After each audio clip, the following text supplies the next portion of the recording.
शतोगुण भक्ति में सहायक है, पर आगे चलकर इसकी भी वृत्ति का त्याग करके त्रिगुणातीत प्रेम लक्षणा भक्ति में प्रवेश पाना है तो तीनों गुणों से ऊपर उठना होता है। इसलिए भोजन पर विशेष नजर रखी जाती है, क्योंकि आहार से ही हमारे अंतःकरण का भाव बनता है। गलत आहार तो अंतःकरण का भाव गलत, बुद्धि गलत निश्चय करेगी, मन गलत संकल्प करेगा, चित्त गलत चिंतन करेगा, अहंकार की गलत स्वीकृति होगी तो हमारा जीवन व्यर्थ चला जाएगा। आहार शुद्ध तो हमारे विचार शुद्ध, व्यवहार शुद्ध। इसीलिए जैसे कहा जाता है कि आप प्याज लहसुन भी ना पाएं, वो कोई हिंसा नहीं है। प्याज लहसुन कि जैसे लोग मांस भक्षण करते हैं तो उसमें जीव हिंसा है, प्रगट में आप मार रहे हैं दूसरे जीव को, इसमें कोई हिंसा नहीं। जहां आलू प्रगट होती है उसी मिट्टी में उसी पद्धति से वो भी प्रकट होता है। पर जैसे जहां तुलसी प्रकट होती है वहीं भांग का पौधा भी पास में बगल में दिखाई देता है, वहीं गांजे का भी पौधा, वहीं और भी नशे के पौधे प्रकट होते हैं। जैसे धतूर है उसमें भी फल लगता है, तो आप फल मान करके थोड़ी पालेंगे धतूर को, 10-15 बीज पा लीजिए, आपके शरीर की हानि हो जाएगी। तो ऐसे महापुरुषों ने इसका शोध किया प्याज लहसुन का। ये हमारी बुद्धि में जाकर के तमोगुण पैदा करता है। तमोगुण हमारे सतमार्ग में बहुत बाधक है, वो हमारे धर्म को नष्ट कर देगा, हमारी बुद्धि ठीक निर्णय नहीं कर पाएगी, इसलिए इसको निषेध किया गया है। ऐसा नहीं कि कोई बहुत हिंसात्मक जिसे मना किया जाता है। अगर आपको उत्तम विचार के द्वारा भगवत प्राप्ति करनी, धर्म पालन करना है तो आपका भोजन तमोगुण रहित होना चाहिए। बासी, दुर्गंध युक्त या जो निषेध किए गए वो पदार्थ। अब जो सात्विक स्वादिष्ट पदार्थ हैं तो स्वाद रसना तो बोलेगी ही कि अच्छा है, मीठा है या स्वादिष्ट है, ऐसा चाहिए। हम कह रहे हैं खूब स्वाद लेके पाओ, कोई आपको नहीं बांध पाएगा, पर श्री जी को पवाओ, प्रिया प्रीतम को भोग लगाओ। आपके मन में आ रहा है आज ये हाँ ठीक है, सुविधा है, आप बनाइए और श्री जी को पवाइए, पद गाइए। जब भोग लग रहा है कीर्तन कीजिए, एक पद सुनाइए चतुरासी जी, भोग उछारिए, फिर बड़े स्वाद से पाइए धीरे धीरे हमारी श्री जी ने कैसा है, कितना स्वादिष्ट है, आह लाडली लाल ने पाया है। इसलिए आपके अंदर भक्ति बढ़ेगी, आपके विचार पावन होंगे, स्वास्थ्य ठीक रहेगा और कोई अपराध नहीं लगेगा। नहीं तो बिना भोग लगाए पाना वैष्णव पद्धति में तो अपराध है ही, लेकिन गीता जी में भी भगवान ने कहा है जो अपने लिए पकाता है, मुझे अर्पित नहीं करता है, वो पाप खाता है। श्रीपाद कह रहे हैं विषमयु स्वादन्नम अर्थम महा, मेरी श्री जी ने पाया है। श्री जी का अधरामृत है, उच्छिष्टामृत है, श्री जी के अधरों से लगा हुआ, हम भाव में डूब बस हो गया। अब वो तुम्हारी वासना नहीं बनेगी, उपासना बन गई। उच्छिष्टामृत भुक्त वही वह, और बड़े स्वाद से पाइए। श्री जी ने पाया है ना, कितना सुंदर इत्र है, श्री जी के श्रीअंग में लगा, वो आपकी भक्ति बढ़ाएगा। सुंदर प्रसादी माला, अहो भाग्य प्यारे जू की माला प्रसादी मिली, वस्त्र प्रसादी, ये आपके भाव को बढ़ाएगा, ये आपके पाप को नष्ट करेगा। अगर हमारी बुद्धि शुद्ध हो जाए तो जो हम कर रहे हैं शास्त्र सम्मत क्रियाएं, इसी से भगवत प्राप्ति हो जाएगी। सुलझना है। अगर हम अहंकार पूर्वक भोजन त्याग देते हैं, पानी पी के रहते हैं केवल, हमें अहम है कि ये सब तो अच्छे अच्छे पदार्थ खाते हैं, मैं केवल जलाहार करता हूं, बात नहीं बनेगी। जो बात बननी चाहिए थी वो नहीं बनेगी। मैं फलाहार करके नहीं बनेगी, अहम पुष्ट हो रहा है। सर्वस्व महाप्रसाद प्रसिद्धता के अधिकारी हितजू महाराज जी के, विधि निषेध नहीं दास अनन्य उत्कट व्रतधारी।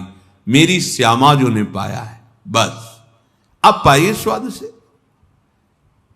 देखो, जो शास्त्र सम्मत कार्य होते हैं वो हमारी बुद्धि को शुद्ध करते हैं, और जो शास्त्र विरुद्ध कार्य होते हैं वो हमारी बुद्धि को अशुद्ध, बुद्धि अशुद्ध, निर्णय अशुद्ध, निर्णय अशुद्ध, गर्त में गिरते चले जा रहे हैं पर हमें पता नहीं होता। श्रीपाद कह रहे हैं कि जो शरीर संबंधी भोग हैं ये व्याघ्र हैं। अब सबको ये लगता है कि सब त्यागी थोड़ी बन जाएंगे। उसे जन्म तो मनुष्य का इसीलिए मिला है, शांति प्राप्त करने के लिए। पशु योनि में थोड़ी शांति मिलेगी, देव योनि में भी शांति नहीं है। शांति तो मनुष्य जीवन में ही प्राप्त होती है। कैसे? त्यागात् शांतिरंतरम। नहीं समझ में आएगा, मलिन बुद्धि है। आपको लग रहा है जीवन मिला है सुख भोगने के लिए और सुख है ये नहीं, जीवन महासुख भोगने के लिए मिला है और महासुख है प्रभु का नाम, प्रभु का धाम, प्रभु का रूप, प्रभु की लीला। आप खुद देख लीजिए, अगर इस सुख से आपकी बुद्धि ठीक हो जाती तो आप जगत में दृष्टि डाल के देखिए, बहुत ही छल कपट के द्वारा बल बुद्धि लगा करके भोगों को भोगते हैं और इतने अशांत और मलिन हो जाते हैं कि पूज्य जनों की हत्या कर देते हैं। आसुरी प्रवृत्ति बढ़ जाती है, आजीवन कारावास, फांसी, नाना प्रकार के रोग, दंड, ये सब प्राप्त होते। क्या हुआ? सुख शांति खोज रहे थे, दुख अशांति क्यों मिली? क्योंकि बुद्धि निर्णय ठीक नहीं कर रही। संत महापुरुषों के वचन मान लो, जब आपकी बुद्धि शुद्ध होगी तो आप खुद बलिहार जाओगे कि अगर ये वचन मुझे ना मिलते तो मैं कहां गिर जाता, कहां बह जाता इस माया के प्रवाह में। ये जो महापुरुष जन बोल रहे हैं ये करुणा करके बोल रहे हैं, इनको कुछ नहीं चाहिए आपसे, इनको जो परम सुख है वो प्रियाजू प्रदान कर रही। ये केवल आपके मंगल के लिए, अपने लोगों के मन को परम शांति, परमानंद की प्राप्ति के लिए बोल रहे हैं। जितने भी भोग हैं दुख योनया है, उचित भोग शरीर धर्म निर्वाह के लिए भगवत अर्पित करके शास्त्र सम्मत भोगो, कोई परेशानी नहीं। भोग भोगते हुए परमात्मा प्राप्ति हो जाएगी। धर्म विरुद्ध भोग, मलिन बुद्धि, दुर्गति को प्राप्त हो जाओगे। ये रसेंद्री कभी तृप्त होने वाली नहीं, बड़ी दुष्ट है ये खाओ, ये खाओ, ये खाओ। देश विदेश घूम रहे हैं, अर्थ प्राप्ति हो जिससे हम भोग प्राप्त करें। धर्म गया, पता ही नहीं कि धर्म क्या है। जहां तलवार की नोक पर खवाने की चेष्टा करने पर वो अपने शरीर का त्याग कर देते थे, नहीं खाते थे, वही तुम पैसा दे के खा रहे हो। देख लो, अपनी बुद्धि को देख लो, तुम अपने को किस धर्म में, किस मार्ग में चलने वाले समझ रहे हो।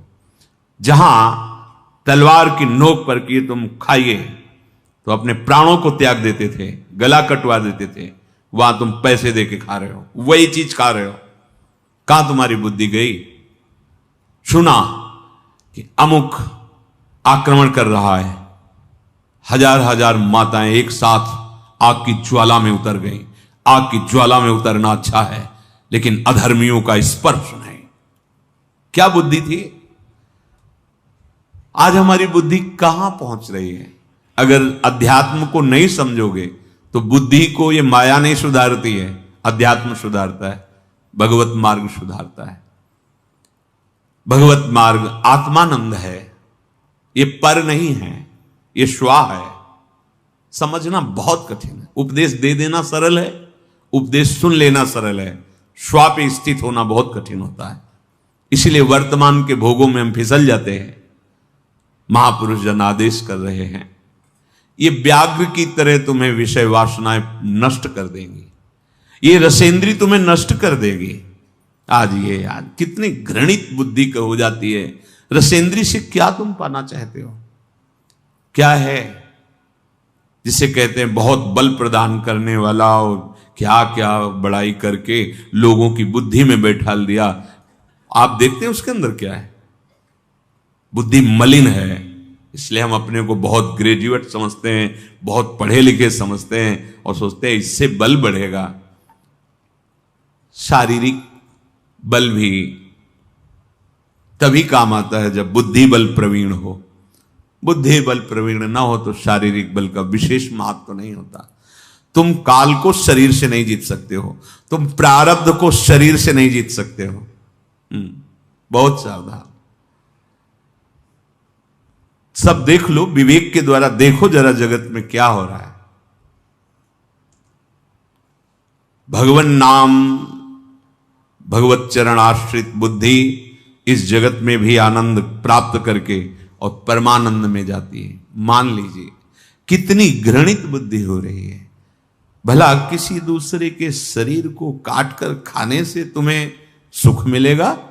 तुम स्वस्थ रहोगे, तुम चिंता रहित हो जाओगे, शोक रहित हो जाओगे। विषमियो स्वादन्नमर्थम, जिंदा पशु को ऐसे बांध के नीचे से आग लगाए। एक एक सेकंड का हिसाब होगा आपका, एक एक सेकंड का। कैसे? बस में बैठे जा रहे हैं, बारात में सब मस्त है, अचानक आग लग गई, सब भून गए, जल गए पूरे। एक्सीडेंट हुआ, मर गए। ये हो, पूरी बस खाई में गिरी, सब नीचे। जा रहे हैं दर्शन करने, पैर फिसला, गिर गए, ये हुआ, टूट गया। वो दोष देंगे भगवान का। आज तुम सत्कर्म की तरफ कदम बढ़ा रहे हो, लेकिन तुमने क्या क्या कर्म किए। तुम्हें कभी होश आ रहा है उसमें परमात्मा है, उसमें जीव जो कहा गया है, जो तड़प रहा है, उसे तुम धीमी धीमी आग में भूंज रहे हो। ये ब्याज सहित मिलेगा, चिंता मत करो। जब ब्याज सहित मिलेगा उस समय तुम सुधर गए हो, मान लो। भले किसी भी यश में, किसी भी स्थिति में जब ब्याज सहित वो मिलेगा तब ये होगा भगवान बड़ा बुरा करते हैं, देखो हमने क्या बुरा किया था या इसने क्या बुरा किया था। लेकिन तुम त्रिकालज्ञ तो हो नहीं कि तुम पूरे बहुत होश में जो कह रहे हैं, होश में हो जाओ। खेती है, जो बोगे वही काटोगे। एक दाना 100 दाना देता है।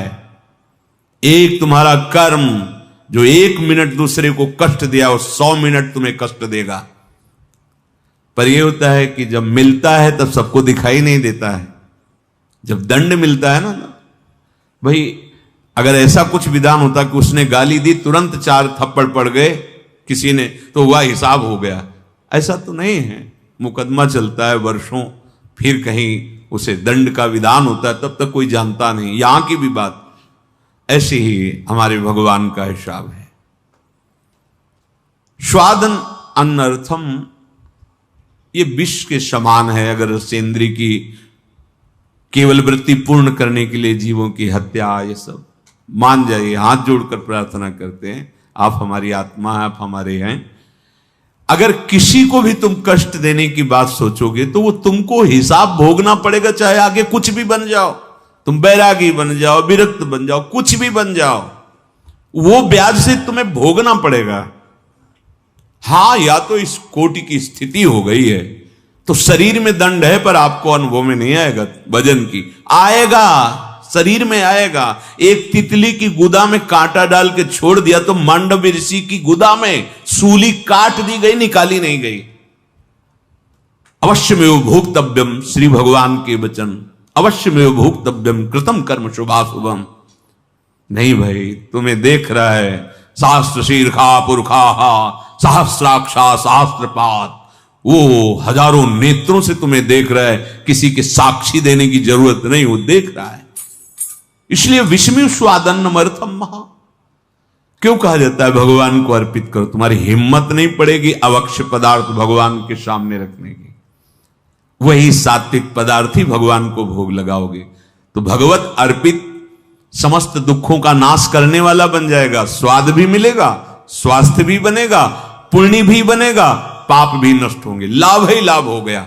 जब आप रसोई बनाए, भोग लगाए और आप ही पाए तो इसमें कितना लाभ हो गया, आपका भजन बन गया। जब से रसोई शुरू की, भोग अर्पित किया, भगवान की प्रसन्नता मिली, प्रसाद पाए, सात्विक, स्वास्थ्यवर्धक, दुख नाशक, पाप नाशक, प्रसादे सर्व दुखानाम हानिरस्योपजायते। वो भगवत कृपा प्रसाद समस्त दुखों की हानि कर देगा, नाश कर देगा। समझ में नहीं आता। यही समझाने के लिए सत्संग, भगवत प्रेमी महात्मा जन विविध रूपों में, विविध भावों में इस जगत को अमृत पान कराते हैं। नर्थ प्राय मशाधु लोक मिलनम सर्वार्थ विभ्रंशवत।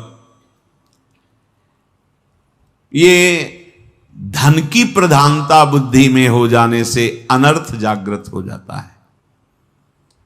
जिसे हम अर्थ कहते हैं उसे धर्म से सीमित किया गया है। धर्म, फिर अर्थ, फिर काम, फिर मोक्ष। काम को मोक्ष के समीप रखा गया है, अर्थ को धर्म के समीप रखा गया है। धर्म से अर्थ कमाओगे तो कामनाओं की जो पूर्ति होगी वो मोक्ष की तरफ ले जाएगी। अधर्म से अर्थ कमाओगे तो राक्षसी भाव जागृत हो जाएगा और तुम्हारी दुर्गति हो जाएगी।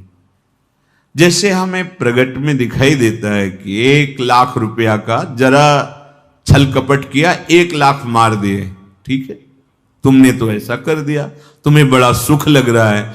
अब वो 1 लाख जब तुम्हें मारेंगे बहुत सह नहीं पाओगे। ऐसी प्रिय जगह चोट पहुंचाएंगे जहां मरोगे भी नहीं और तड़पोगे। हमारी बात तक पहुंच जाओ जो हम कह रहे हैं। तुम्हें लग रहा है कि हम दूसरे को छल कपट हिंसा आदि करके धन कमा लिया, तो तुम किसको सुख देना चाहते हो? शरीर को और शरीर के प्रियजनों को। वो ऐसी जगह चोट पहुंचाएगा जहां तुम अधिक प्यार करते हो कि पूरे जीवन आह बोलते रहो, कोई दवा उसकी नहीं मिलेगी। तुम्हारा प्रियजन का बिछोह, प्रियजन का तड़पना और तुम्हें उसकी याद में, तुम्हें उसके दुख में दुखी होकर जीवन भर भोगना। मान लो ये कोई कहानी नहीं, सिद्धांत का वर्णन हो रहा है। आप सत्य से चल रहे हैं, आपके पास सुविधाएं कम हैं, अच्छा भोजन भी नहीं है, अच्छे वस्त्र भी नहीं, पर आपका हृदय शीतल रहेगा, आपका परिवार स्वस्थ रहेगा, आपके विचार उत्तम रहेंगे, शरीर पूरा होगा, भगवत कृपा पात्र बनोगे। क्योंकि धर्मो रक्षति रक्षिता। जब तुम धर्म से चलोगे तो धर्म तुम्हारी रक्षा कर लेगा, लोक और परलोक सब जगह। इसलिए धन को प्रधान रख करके कोई कार्य न करे, धर्म पर दृष्टि रखकर धन कमाए। पर आज हमारी बुद्धि ठीक ना होने के कारण ये निर्णय नहीं कर पाती। आगे कह रहे हैं असाधु लोक मिलनम सर्वार्थ विभ्रंशवत। असाधु लोगों का संग तुम्हारे पुरुषार्थ को नष्ट कर देगा। बड़ी कृपा हुई जो भगवत मार्ग मिला है। अब असाधु का संग, बाहर से असाधु बनकर अगर आपके पास कोई आएगा तो आप संग ही नहीं करोगे, क्योंकि इतना तो है ही ना। पर वो साधु वेश में असाधु चिंतन, असाधु आचरण, तो आप मित्र बना करके पतित हो जाएंगे। इसीलिए शास्त्रीय सिद्धांत परमार्थ के पथिक के लिए है असंगोहम पुरुषः, असंग भावना। सबसे भगवत भावना है, पर हमारा कोई न मित्र है न कोई शत्रु है। जहां हमारे आंतरिक अध्यात्म मार्ग में कोई प्रहार करे, हमें सहना नहीं चाहिए। बाहर शरीर में प्रहार करे तो भगवत मार्ग के पथिक है, एक बार सहने की चेष्टा करेंगे प्रभु की कृपा बल से। लेकिन हमारे मार्ग पर प्रहार कर दे तो असहनीय हो जाना चाहिए। क्या असहनीय? जैसे कोई हमारे हृदय में नाम चल रहा है, नाम की वृत्ति रोक रहा है, बात से, चेष्टा से, सुख दर्शा के, मित्रता से, हंसी मजाक से, जैसे भी, जाके संग कुमति मति उपजय करत भजन में भंग, तजोरे मन हरि विमुखन को संग। चाहे कोई कितना प्रिय हो, पर परम प्रीतम प्रभु से विमुख करने वाली बात, विमुख करने वाली चेष्टा, विमुख करने वाला खान पान संग जाके प्रिय न राम वै देही तजिए ताहि कोटि बैरिशम जद्यप परम शनि। आपके हरिगुरु निंदा कोई कर रहा है और आप सोच रहे हैं हमारे प्रियजन हैं, रिश्तेदार हैं, मित्र हैं, अगर हम इनका विरोध करेंगे तो फिर मित्रता टूट जाएगी। तो कह रहे हैं असाधु लोक मिलनम सर्वार्थ विभ्रंशवत। ये मित्रता, ये रिश्तेदारी तुम्हारे जो सर्वार्थ भगवत प्राप्ति का मार्ग है उससे विमुख कर देंगे। सुनने वाला और कहने वाला दोनों को बराबर फल मिलता है, चाहे वो सतमार्ग की वार्ता हो या असत मार्ग की। निंदा आदि सुनोगे, निंदा आदि करोगे तो एक ही फांसी में बांधे जाओगे, एक ही दंड मिलेगा दोनों का। भगवत चर्चा करोगे, भगवत चर्चा सुनोगे तो एक ही प्रकार से भगवत कृपा प्रसाद उदय होगा। गावत श्रवणन सुनत सुखाकर विश्व दुरित दवनी किंचिन मात्र परिग्रहम ग्रहमिव स्वात्मेंद्रियम शत्रुवत। भाई तुम्हारे पास जो कुछ भी मिला है वो उद्धार करने के लिए मिली सामग्री है। घर, मकान, रुपया, पैसा, पत्नी, पुत्र, बुद्धि, सब केवल भगवत प्राप्ति के लिए मिला है। पुत्र संतान आदि उत्पन्न हो रही, भगवत प्रसन्नता का कार्य, सृष्टि का कार्य। अर्थ आदि हमारे पास है, परिवार को सुख पहुंचा रहे, समाज को सुख पहुंचा रहे, आए हुए अतिथि को सुख पहुंचा रहे। घर मकान है, मेरे ठाकुर जी का दिया हुआ है। अपने प्रभु को घर का मालिक मान करके सेवक भावना से